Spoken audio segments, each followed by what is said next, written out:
Hello friends, आज आइए आज की इस वीडियो में आपसे बात करने वाले हैं हमारा सीक्वेंशियल आउटपुट ट्रेसिंग, जो कि हमारा रीजनिंग एक पार्ट है। वो टॉपिक हम स्टार्ट कर चुके हैं। उसी में आज हम टाइप 1 के बारे में डिस्कस करने वाले हैं, जो कि क्या है, sequential output tracing of numerals, है ना। जैसा कि मैं आपको एक बार बता दूं कि हमने अभी तक हमारा जो टॉपिक चल रहा है सीक्वेंशियल आउटपुट ट्रेसिंग, उसमें उसका बेसिक समझा कि उसमें कैसे मतलब सीक्वेंशियल आउटपुट ट्रेसिंग होता क्या है ना, उसमें कैसे पैटर्न बनेंगे, सीक्वेंस बनेंगे, वो कुछ 4 बेसिक सीक्वेंस फर्स्ट वीडियो में देखा था। फिर हमने इसका इंट्रोडक्शन देखा कि कितने टाइप्स होते हैं, किस तरह के क्वेश्चंस आएंगे, कैसे सॉल्व करेंगे, है ना। वो कुछ बेसिक बेसिक उसका ओवरव्यू सभी का हमने देखा। तो आइए आज की इस वीडियो में हम स्टार्ट करते हैं हमारा टाइप 1, जो कि sequential output tracing of numerals, है ना, न्यूमेरल्स के बारे में। अब हम जब इसके क्वेश्चन अभी जस्ट थोड़ी देर में एक आध एग्जाम्पल देखते हैं, सॉल्व करते हैं, और आपको फिर बहुत अच्छे से क्लियर हो जाएगा, बहुत अच्छे से समझ में आ जाएगा कि sequential output tracing of numerals, numbers के सीक्वेंशियल आउटपुट ट्रेसिंग हम कैसे करेंगे, या फिर इस टाइप में कैसे क्वेश्चन बनने वाले हैं, या किस तरह के क्वेश्चन देखेंगे हम इस हमारे टाइप 1 में, है।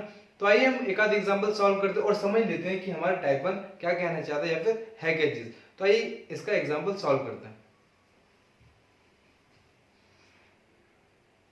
तो फ्रेंड्स, ये रहा हमारा एग्जांपल, किसके रिलेटेड, टाइप 1, क्या है, sequential output tracing of a numerals, है ना।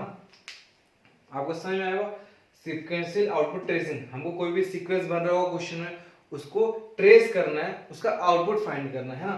और न्यूमेरल्स यानी ये सभी आप देख सकते हो, ये नंबर्स के बेस पर क्वेश्चन है ना। सबसे पहले आप एक चीज ध्यान दो, ये जितना भी आपको बोर्ड दिख रहा है, ये सब क्वेश्चन ही क्वेश्चन है, इसमें सॉल्यूशन कहीं नहीं, वो हमें फाइंड करना है ना। तो इसके क्वेश्चन थोड़े बड़े हैं, है ना, तो उसकी टेंशन मत लीजिए। आइए इसको समझते हैं कि सीक्वेंशियल आउटपुट ट्रेसिंग सबसे पहले है क्या चीज। और न्यूमेरल्स का तो आपको पता चलेगा सारे नंबर्स के फॉर्म में। अब अगर ये टाइप 2 जब हम करेंगे तो वर्ड्स के, तो ये जो हम नंबर्स जितने आ रहे हैं, इसकी जगह वर्ड्स आ जाएंगे। अल्फाबेट करेंगे तो अल्फाबेट, मतलब समझ रहे ना आप।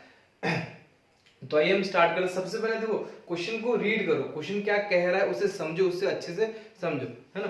तो सबसे पहले देखो, इसके ऊपर भी एक स्टेटमेंट है। क्वेश्चन इसका काफी लेंथी, इसलिए मैंने इसे लिखा नहीं, मैं जैसे आपको समझा देता हूँ। क्वेश्चन क्या कह रहा है, एक इलेक्ट्रॉनिक डिवाइस है जो कि जितने भी नंबर्स का उसको स्टेप बाय स्टेप फॉर्म कर रहा है, रख रहा है, and in a particular order. देखो वापस समझो, एक इलेक्ट्रॉनिक डिवाइस है ना, जो कि नंबर्स को स्टेप बाय स्टेप किसी प्रॉपर मैनर में, किसी प्रॉपर अरेंजमेंट में अरेंज कर रहा है उस नंबर्स को स्टेप बाय स्टेप, है ना।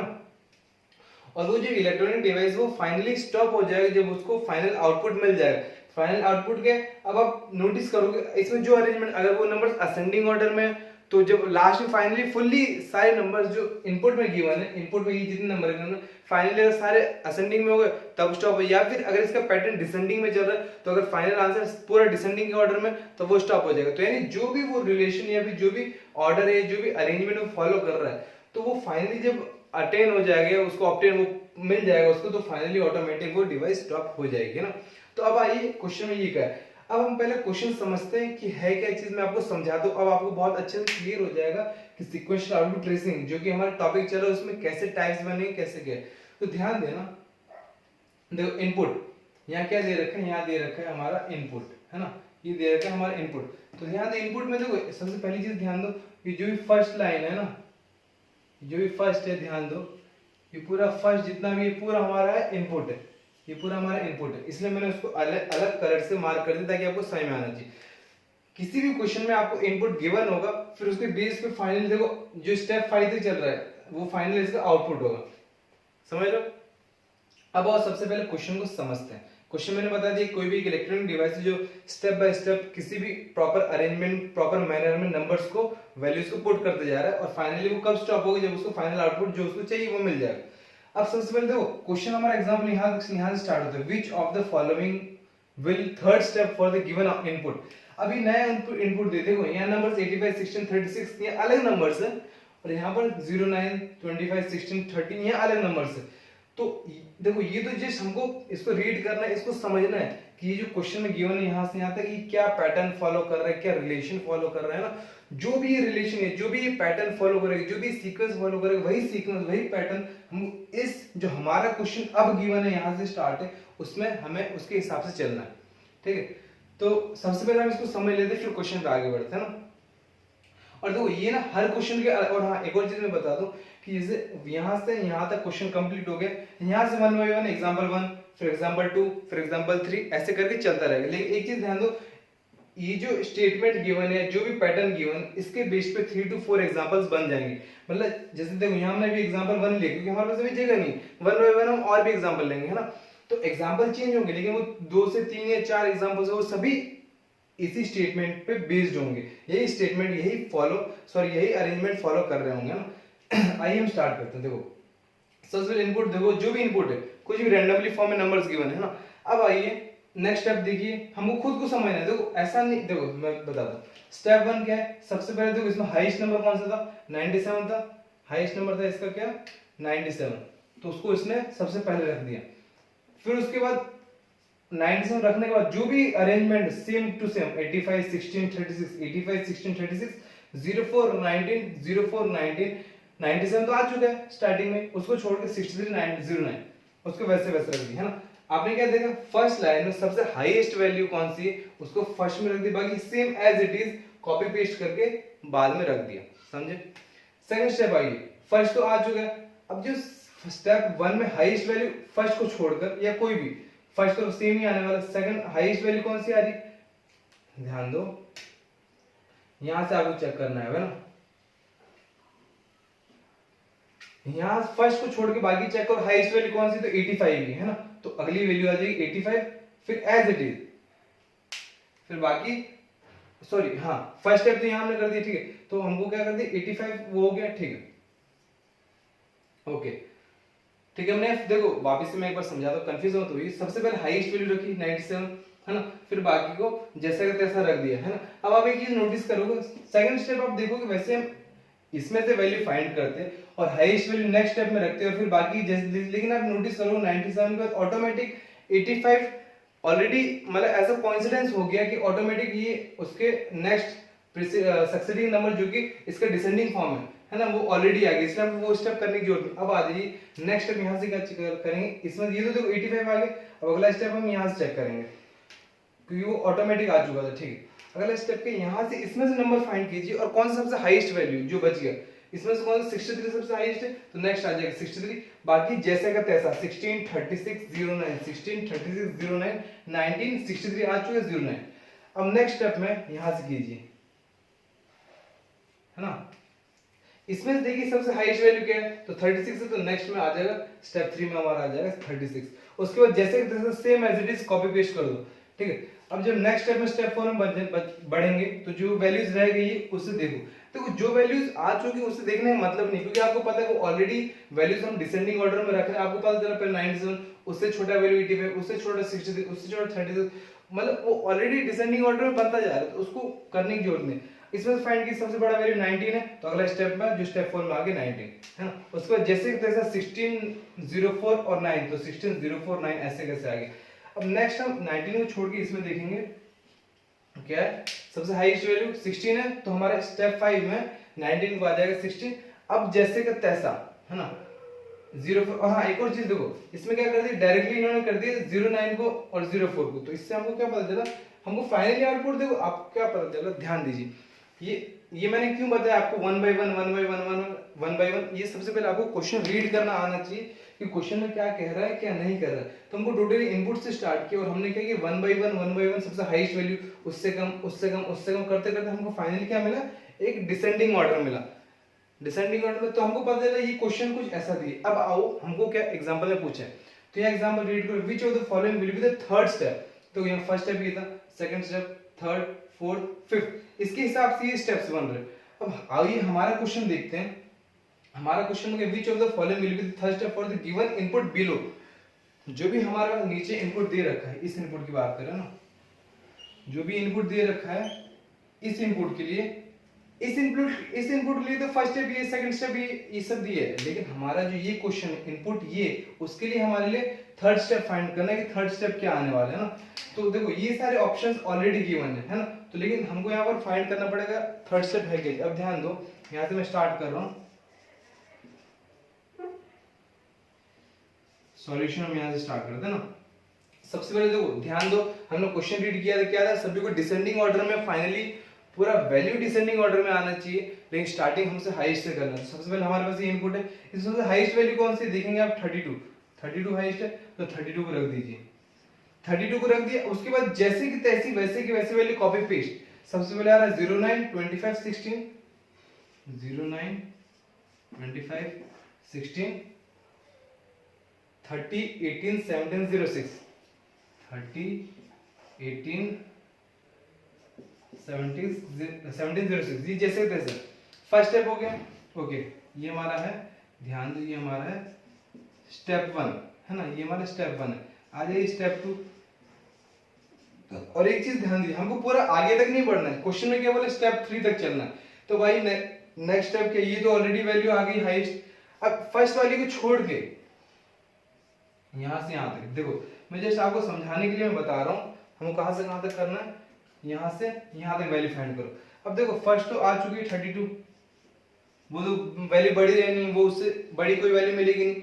अब जो उसको छोड़ के बाकी में कौन सी सबसे बड़ी वैल्यू है, अब देखो 30 है, तो नेक्स्ट स्टेप आ जाएगा 30 है ना। अब इस 30 को छोड़ के बाकी जैसे कि तैसे वैल्यू उसको वैसे 09 25 16, 09 25 16 ये आ रहा है। देन आ जाएगा 18 17 17 06, सेकंड स्टेप आ गया। और हमारा फाइनल क्या आएगा, फाइनल में रेड से लिखता हूं ताकि आपको क्लियर हो जाए, क्योंकि हमको फाइंड ही स्टेप 3 तक ही करना है, इससे आगे करना ही नहीं, स्टेप 3 तक ही हमको फाइंड करना है। थर्ड स्टेप क्या बनेगा, ध्यान दो, फर्स्ट और सेकंड वैल्यू को छोड़ दो, 32 30 को क्यों छोड़ दिया, क्योंकि आपको पता है कि इससे अलावा कोई बिगर वैल्यू है नहीं। तो बाकी हम क्या करेंगे, यहां से यहां तक, इसमें से सबसे हाईएस्ट वैल्यू कौन सी, तो देखेंगे 25, नेक्स्ट आ जाएगा 25 को छोड़कर 25 को छोड़कर बाकी की जैसी वैल्यू वैसे की वैसी रख दो, सॉरी 09, फिर आता है 16 18 17 और 06। तो स्टेप 3 हमारा आंसर है। और स्टेप 3 देखो आगे और भी सॉल्व होगा, ऐसा नहीं आगे सॉल्व नहीं होगा, क्योंकि आगे जब तक हमको फाइनली आउटपुट नहीं मिलेगा, फाइनली ओवरऑल डिसेंडिंग ऑर्डर में सभी वैल्यूज नहीं रह जाएंगी, तब तक हमारा डिवाइस जो स्टॉप नहीं होने वाला। लेकिन स्टॉप के लिए नहीं पूछे, क्वेश्चन हमारा क्या है, which of the following will be the third step for the given input below. अगर अब हमारा इनपुट चेंज हो जाता है, पहले इनपुट कुछ ऐसा था, अब इनपुट ऐसा हो गया, तो उसके लिए थर्ड स्टेप क्या है, तो ये अब ये किसी ऑप्शन से मैच कर रहा है। देखो 32 30 25 09, 32 30 25 09, देन 16 18 17 06, 16 18 ओके। तो यहाँ आप देखिए फर्स्ट जो वैल्यू फर्स्ट ऑप्शन है वही हमारा मैच कर, और वही हो गया हमारा करेक्ट आंसर। तो हमारा option A is correct answer, समझे आप। अब आ जाइए हम एक आध एग्जांपल और देख लेते हैं, और ये टॉपिक आपको बहुत अच्छे से क्लियर करवा देते हैं। तो आइए हम एक और एग्जांपल लेते हैं, उसके लिए जस्ट वेट कीजिए, हम स्टार्ट करते हैं। तो फ्रेंड्स ये रहा हमारा एक और एग्जांपल, एग्जांपल नंबर 2, हमारा सेम टाइप है, टाइप 1 है ना। और देखो मैंने क्या बताया था, आपको बताया था इस टाइप से, मतलब जो सीक्वेंशियल आउटपुट ट्रेसिंग ये वाले अगर हम टॉपिक कर रहे हैं, उसमें चाहे कोई भी टाइप कर लो, अगर एक स्टेटमेंट या कोई भी क्वेश्चन आपको गिवन है, तो उसी के बेस पर एग्जांपल्स 2 to 3 to 4 चेंजेस होते रहेंगे, लेकिन यूज हमें सेम पैटर्न या सेम सीक्वेंस या सेम क्वेश्चन यूज करना है ना। तो आपने देखा था क्वेश्चन 1 में क्या था, इनपुट कुछ था और फाइनली कुछ आउटपुट निकला, और एक वो डिवाइस है 1 by 1 स्टेप बाय स्टेप वो नंबर्स को अरेंज कर रहा है। अब वो किसी भी ऑर्डर में कर सकता है, लेकिन अरेंज कर रहा है, और फाइनली उसे वो कब डिवाइस स्टॉप होगा, जब उसे आउटपुट जो वो चाहता है वो मिल जाए। लेकिन हमने क्या नोटिस किया, इस वाले क्वेश्चन में क्या चल रहा है, 1 by 1 हाईएस्ट वैल्यू, फिर उससे कम, यानी डिसेंडिंग ऑर्डर में चल रहा है, और फाइनली उसको पूरे नंबर्स का डिसेंडिंग ऑर्डर मिल गया। तो यहाँ पर आने के बाद डिवाइस हो गया स्टॉप। वही सेम क्वेश्चन, लेकिन example change, which is the last step for the input below। अभी क्वेश्चन ये हमारा नेक्स्ट एग्जांपल है, क्या बोल रहा है, जो हमारे पास इनपुट गिवन है, जो भी इनपुट गिवन है यहाँ पर, उसके लिए इनपुट है हमारा, ध्यान दो ये इनपुट है, तो इसका लास्ट स्टेप क्या बनने वाला है। जैसे हमारा क्वेश्चन में ये इनपुट था, उसका लास्ट स्टेप ये था, वैसे ये इनपुट है तो उसका लास्ट स्टेप क्या होता है, हमको देखो जैसे हमने इसको 1 by 1 समझा था, सॉल्व किया था, है ना, उसी को हम इसको 1 by 1 करेंगे। तो आओ इनपुट देखो, मैं वापस से नहीं लिख रहा क्योंकि इनपुट ऑलरेडी गिवन है, मैं स्टेप और देखो ऑप्शन भी स्टेप 1 स्टेप 2 मतलब स्टेप 3 स्टेप 4 स्टेप 2 ऐसे दिए, मतलब कि ऐसा कौन सा स्टेप होगा जिसमें उसका लास्ट स्टेप खत्म हो जाएगा। तो आइए इनपुट तो मैं नहीं लिख रहा क्योंकि इनपुट लिखा हो, हम स्टार्ट करते हैं स्टेप 1 से, है ना। स्टेप 1 में क्या है, देखो हमको आपको पता है, देखो वापस समझो, इसमें क्या था, कुछ भी गिवन था रैंडमली फॉर्म में, सबसे पहले हाईएस्ट वैल्यू लिखा, बाकी जैसे का तैसा, फिर जो बच गया उसका हाईएस्ट वैल्यू लिखा, बाकी जैसे तैसा। तो आइए यहाँ समझिए, सबसे पहले इसमें हाईएस्ट वैल्यू कौन सी, खुद समझिए। 27 है तो हमने लिख दी 27, ये रही हमारी हाईएस्ट वैल्यू। और बाकी जैसे कि तैसा, ये हमारी हाईएस्ट वैल्यू ना, बाकी जैसे कि तैसा, यानी 16 09 25, 16 09 25, देन 0605, 0605, ये हमारा हो गया स्टेप 1। अब मैंने आपको पहले कहा था, वापस समझिए, कि जो हाईएस्ट वैल्यू आ चुकी उसको छोड़ दीजिए, क्योंकि आपको पता है वो तो हाईएस्ट ही रहने वाली, उससे कम होगा नहीं कोई। अब जो बच गई, इतनी बच गई, उसमें से सबसे हाईएस्ट वैल्यू कौन सी, वो हम लिखते हैं। देखो आ जाइए स्टेप 2 देखते हैं। स्टेप 2 में सबसे पहले 27 तो रह गई, क्योंकि उससे वही सबसे हाईएस्ट है। फिर आ जाओ, और देखो 27 क्यों लिख रहे हैं, क्योंकि आपको पता है जो आपने क्वेश्चन स्टार्टिंग में स्टेटमेंट देखा था, क्वेश्चन देखा था, पैटर्न देखा था, उसमें फाइनल आउटपुट डिसेंडिंग ऑर्डर में बन रहा है। तो वही स्टेप हमको, वही अरेंजमेंट, यही वही सीक्वेंस फॉलो करना। अगर यहाँ पर असेंडिंग बनता तो हम कुछ ऐसा करते कि असेंडिंग के फॉर्म में चलता, लेकिन जैसा क्वेश्चन है वैसा हम सॉल्यूशन करेंगे। तो फर्स्ट स्टेप हो गया, सेकंड स्टेप 27 वैसे रहेगा। अब इसमें सबसे हाईएस्ट वैल्यू कौन सा है, अब तो आपको पता है 27 के बाद या फिर इसमें से कौन सा 25, तो 25 आ गया, तो ये जा चुका है। इसको छोड़ के बाकी जैसे का तैसा, तो 16 09 09 06 और 05। अब आप देखेंगे क्या यहाँ मशीन स्टॉप हो जाएगा, होगा कब, जब पूरी जो क्वेश्चन गिवन है सभी वैल्यू डिसेंडिंग के फॉर्म में होगी अकॉर्डिंग टू क्वेश्चन। तो यहाँ इतने क्वेश्चन है, तो देखो सबसे हाईएस्ट वैल्यू 27 है, आ गई। उससे कम 25 है, वो भी आ गई। उससे कम कौन सी, 16 है। तो देखो ऑटोमेटिक ऐसा कॉन्सिडेंस हुआ है, ऑटोमेटिक आ चुकी है, हमने इसको अलग से अरेंज नहीं किया है। तो 16 भी आ चुका है। 16 के बाद क्या आना चाहिए, उससे कम वैल्यू 09, तो देखो 09 है। फिर 06, तो 06 और 05, यानी हमारा मशीन फाइनली यहाँ पर हो जाने वाला है। स्टेप 2 पर हमारा मशीन हो जाएगा स्टॉप, और यही हमारा इसका लास्ट स्टेप होगा। ये हमारा होगा last step for the given output, sorry for the given input. अगर इनपुट ये है तो उसका लास्ट स्टेप यहाँ हो गया। लास्ट स्टेप कौन सा स्टेप है, स्टेप नंबर 2। तो हमारा ऑप्शन कौन सा करेक्ट होगा, step number 2, B is correct answer. समझे आप। देखो क्वेश्चन में थोड़ा समझने में शायद समय लग सकता है, लेकिन हमने एक या दो एग्जांपल किए। क्वेश्चन का स्टेटमेंट सेम है, उसके बेस पे 3 to 4 एग्जांपल्स है, बस आपको समझना है। मेन यहाँ से टोटली यहाँ तक आपको समझना है कि ये स्टेटमेंट या जो भी सीक्वेंस दिया है, जो भी पैटर्न बन रहा है, वो कौन सा पैटर्न बन रहा है, असेंडिंग बन रहा है, डिसेंडिंग बन रहा है, रिवर्स ऑर्डर में, फॉरवर्ड ऑर्डर में, क्या बन रहा है क्या नहीं बन रहा है। अगर आपको इतना पता चल गया तो बस बाकी क्वेश्चन तो सॉल्व हो जाएंगे। समझिए यहाँ तक। तो आज की इस वीडियो में बस हम इतनी ही बातें करेंगे। अपने आने वाले नेक्स्ट वीडियो में हम इससे कुछ और टाइप्स देखेंगे, उन्हें समझेंगे, उन्हें पढ़ेंगे, है ना। तो आज की इस वीडियो में बस इतनी बातें करेंगे। तब तक के लिए सेफ रहिए, हेल्दी रहिए, फिट रहिए। मिलते हैं हम आपसे अपनी नेक्स्ट वीडियो में, तब तक के लिए गुड बाय। और एक और चीज कि अगर कुछ भी डाउट हो, कुछ भी क्वेश्चन हो, तो कमेंट करना ना भूलें। कुछ भी डाउट बेफिक्र बेहिचक कमेंट कीजिए। तब तक के लिए सेफ रहिए, हेल्दी रहिए, फिट रहिए। तब तक के लिए गुड बाय।